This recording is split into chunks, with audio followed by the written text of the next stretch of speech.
Shalom Bapak Ibu Saudara yang dikasihi Tuhan. Pada pagi hari ini kita masuk dalam perenungan firman Tuhan. Kita mau memulai hari-hari kita dengan firman Tuhan. Mari kita bersatu di dalam doa. Tuhan Yesus, kami sangat bersyukur buat hari yang baru yang Kau berikan bagi kami. Kami bersuka cita sebab Engkau selalu baik bagi kami. Dan hari ini lagi kami akan mengalami janji Tuhan. Hari ini lagi kami akan mengalami mujizat. Hari ini lagi kami akan mengalami dan melihat terobosan terjadi dalam hidup kami. Terima kasih Tuhan. Segala pujian, hormat, kemuliaan hanya bagi nama Yesus. Dalam nama Yesus kami berdoa dan mengucap syukur. Haleluya. Amin. Bapak Ibu Saudara yang dikasihi Tuhan, mari kita buka Alkitab kita dari Roma pasal 8 ayat 12 sampai 13. Demikian firman Tuhan.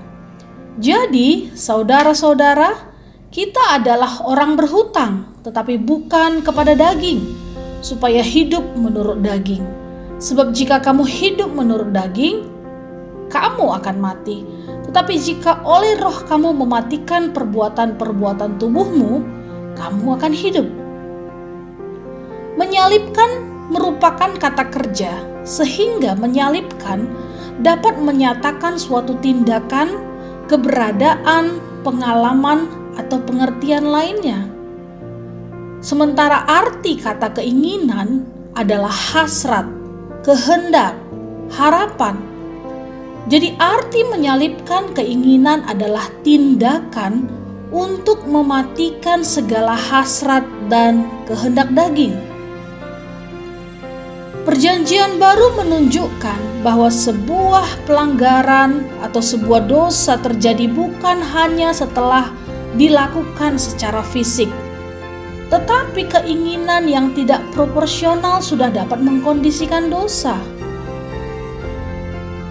Dalam Yakobus pasal 1 ayat 13-15 berkata, apabila seorang dicobai, janganlah ia berkata, pencobaan ini datang dari Allah.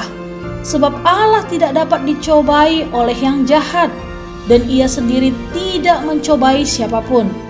Tetapi tiap-tiap orang dicobai oleh keinginannya sendiri, karena ia diseret dan dipikat olehnya. Dan apabila keinginan itu telah dibuahi, ia melahirkan dosa. Dan apabila dosa itu sudah matang, ia melahirkan maut. Dalam Galatia pasal 5 ayat 16-17, di situ dikatakan maksudku ialah hidup oleh roh, maka kamu tidak akan menuruti keinginan daging. Sebab keinginan daging berlawanan dengan keinginan roh, dan keinginan roh berlawanan dengan keinginan daging. Karena keduanya bertentangan, sehingga kamu setiap kali tidak melakukan apa yang kamu kehendaki. Kolose 3 ayat 5-8 berkata, karena itu, matikanlah dalam dirimu segala sesuatu yang duniawi, yaitu percabulan, kenajisan, hawa nafsu, nafsu jahat, dan juga keserakahan yang sama dengan penyembahan berhala. Semuanya itu mendatangkan murka Allah, tentunya atas orang-orang durhaka. Dahulu kamu juga melakukan hal-hal itu ketika kamu hidup di dalamnya. Tetapi sekarang buanglah semuanya itu, yaitu marah, geram, kejahatan, fitnah, dan kata-kata kotor yang keluar dari mulutmu. Keinginan roh atau keinginan yang lahir karena roh melahirkan buah roh dalam Galatia 5 ayat 22-23, yaitu kasih, sukacita, damai sejahtera, kesabaran, kemurahan, kebaikan, kesetiaan, kelemah lembutan, dan penguasaan diri. Keinginan roh timbul akibat keintiman dengan Tuhan.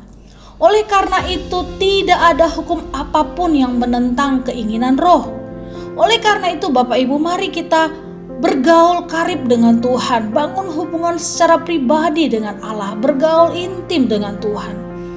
Kita akan mengalami kuasa kebangkitan ketika kita menyalibkan keinginan daging kita, dan kekuatan untuk menyalibkan kedagingan kita didapatkan dari persekutuan yang intim dengan Roh Kudus dan firman-Nya.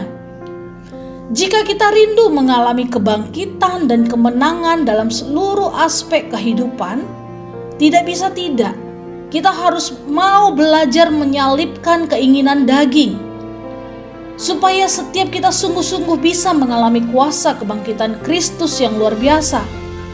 Dengan pertolongan Roh Kudus tentunya, dan dengan pertolongan kuasa firman-Nya, pasti kita akan dimampukan.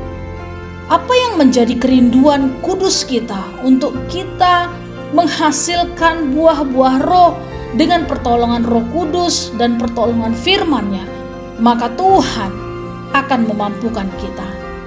Oleh karena itu Bapak Ibu Saudara yang dikasihi Tuhan, mari kita matikan segala keinginan daging, segala hasrat, segala sesuatu yang menentang, sehingga kita mengalami kebangunan rohani bersama dengan Tuhan. Tuhan Yesus memberkati kita semuanya. Shalom.